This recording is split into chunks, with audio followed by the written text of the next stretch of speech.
record 15th and 16th in Vancouver. And the decision was released this week by federal.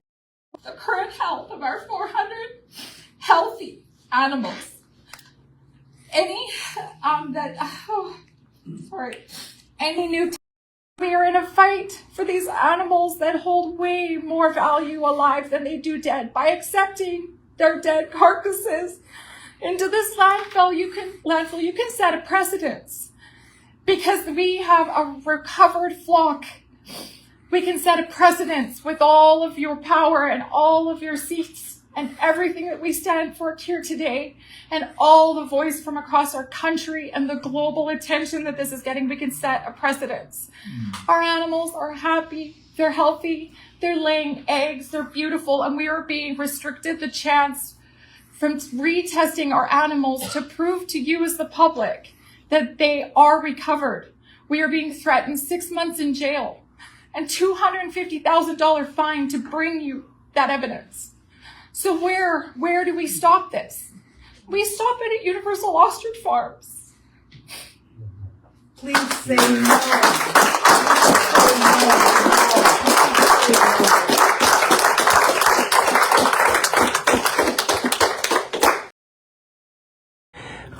And I will use this microphone once I get it sorted out after we're done, okay? So we're at the waste management thing. Katie, the representative of the farm, came here to say her piece this morning. What they did is they kind of pulled her aside afterwards and says, can you come back this afternoon? We want to talk about it more fully. So that's what we're doing. We're here to talk with the board of the waste management place that has the Udishinya jump under their charge that is supposedly the ones that are taking these birds. So I'm bringing you.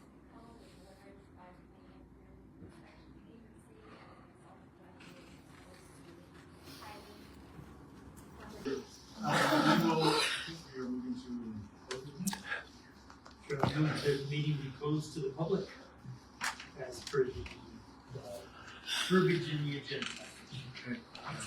It's standard. We're moving into our closed session now. Okay. Nothing to do with you guys. Okay. It's just what we do next. Thank you. Thank you. Thank you for being you and standing with me. Thank you. Thank you. Oh my gosh. Thanks everyone, guys. That's awesome. Thank you very much. Thank you. Can somebody tell me what just happened? I couldn't hear a thing. They just postponed it and they're asking for new evidence on the birds that haven't been tested. Yeah. Oh, shit. Okay, folks, that was a huge win. That was a huge win. So far, everybody has refused to test these birds. They said they got to be tested to accept them in the dump. Yeah, they're all in agreement that they're not going to accept them at the dump. Like, it was hard to make out exactly what they're saying. RDCK landfills. Yeah, all RDCK. Okay. Yeah. Yeah, and that they need test results from May 15th, from after May 15th, Yeah. and that they need to be made public. Yeah. So the public has to know too. And they got to make it public, which is huge. So there's there's no hiding anything or saying that this is what it was, and they got to actually prove that those. They ain't accepted the birds unless they test them.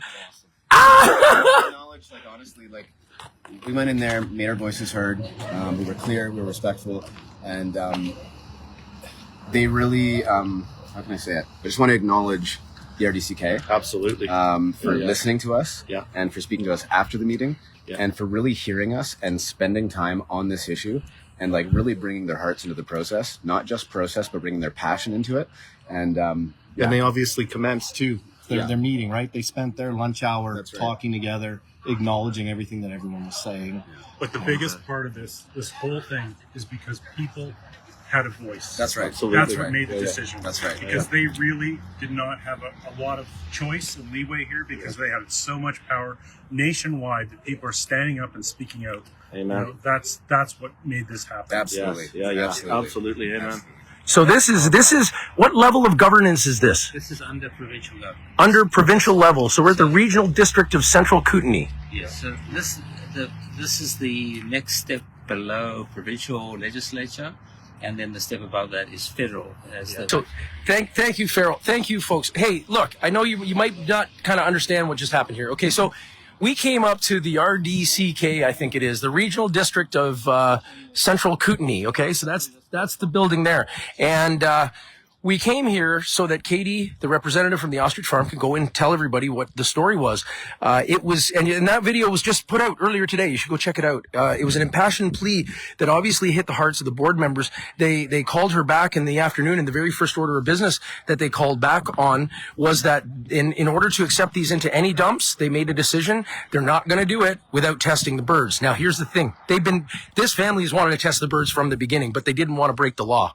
So now this regional council said, well, we're not accepting them unless you test the birds. So they're going to have an opportunity to be able to do something about this. They're going to be able to test the birds. And if they test the birds, they come back healthy, then guess what? What are they going to do then? And I can tell you there's been no symptomatic deaths for 120 something days now. They're about as happy, as healthy as you can imagine. I mean, I take you guys there almost every day. And now this regional dump, can you imagine? Local governance, okay, folks? Maggie Hope Braun. Thank you very much, Maggie Hope Braun, for all the work you do. Kickley. If you don't know about Maggie Hope Braun and Kickley, please look into it. She has been taking the local initiative to the next level by going to the town halls and making her voices heard. And it's been making a difference, just like it did here today. Okay, so we can do things. We can get involved. Folks, we don't have to sit here and look at our country as it goes down the drain. I know we're all fucking, well, excuse my language, I'm going to stop doing that if I can. We're all in a bit of a mess here. It's a weird situation in Canada. Any of you have been here for the entire time, like I've been here for 50 something years, right? And I never ever thought that this kind of thing would happen. But when it does, we need to stand up. If we see something doesn't make sense, we got to call it out. Don't just go along to get along. That's no way to live. We can affect change. Each one of us can affect change. You at home can affect change. You did affect change. You're the reasons why it's getting out to the world. Seriously, every single one of you. Like you're sitting there going, oh, I'm on the screen, I don't do that. No. You're just as powerful as anybody. And every single effort you put forth to help somebody else out is going to move the thing forward. So find somebody or a cause that matters to you. This matters to me. It's in my heart. We're going to see it right through to the end. We're still under threat. Okay, so just so you know, that has not stopped the CFIA from coming in to kill. The federal goons that are the CFIA have determined that they're going to kill. The stay order that the family had in place is now no longer in place, and we're sitting at the camp. The owners are locked in the pens.